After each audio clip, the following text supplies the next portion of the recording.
akong ginawa, Selma. Wala kang ninakaw. Mabait ang Diyos. Mabait si Madam Susan. Hindi siya maniniwalang magnanakaw ka.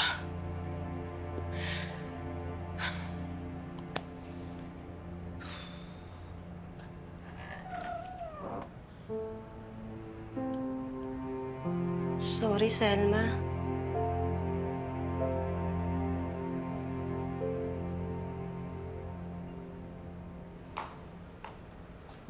Pinaprepare ko na sa HR yung papers mo.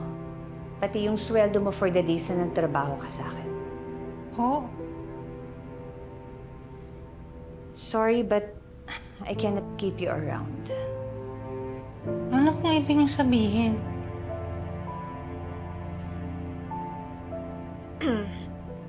Umamin yung janitress. Sabi niya, magkasabwat daw kayo para nakawin si Madam. Madam, hindi po totoo yun. Malamang nalaglag ko lang po yung pera, pero di ba nga po napulot ng janitress? So nagsisinungaling sa akin ng janitress just now?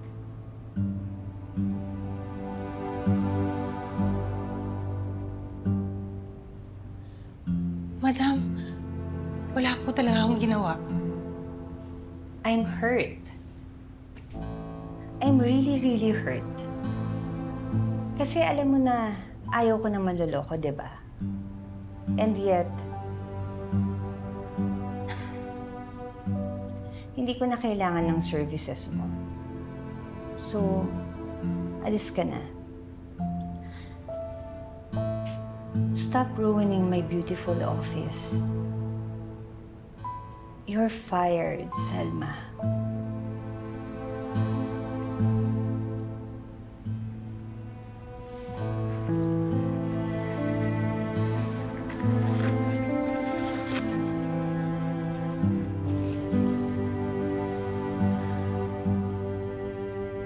Bye.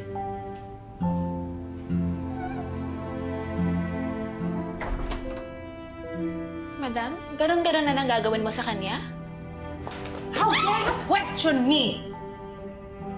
Kung ano lang pa kasi ginawa mong plano, pwede naman simple lang. Madam, I'm sorry, Madam. Anyway, maliit na tao lang yan si Selma. Hindi kailangan effortan, kaya hindi ko alam bakit ka pumapalpak pa. Madam, akala ko po talaga hindi nga matitiis yung pagiging magnanakaw niya. Stupid ah! Nanay niya ni Princess. Siyempre magmamalinis yan para hindi bumalik sa presinto. Anyway, narelieve na ako na wala siya. Ayoko mag-alaga ng ahas.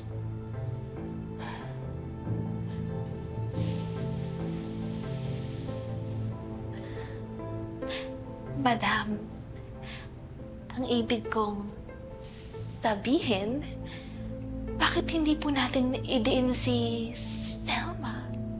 You know, para po mabawi yung parol niya.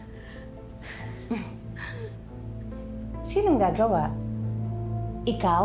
Na mali-mali? Eh, puro ka nga palpak, daffodil. Iba pakikilusin ko. At isa lang taong alam ko na hindi papalpak.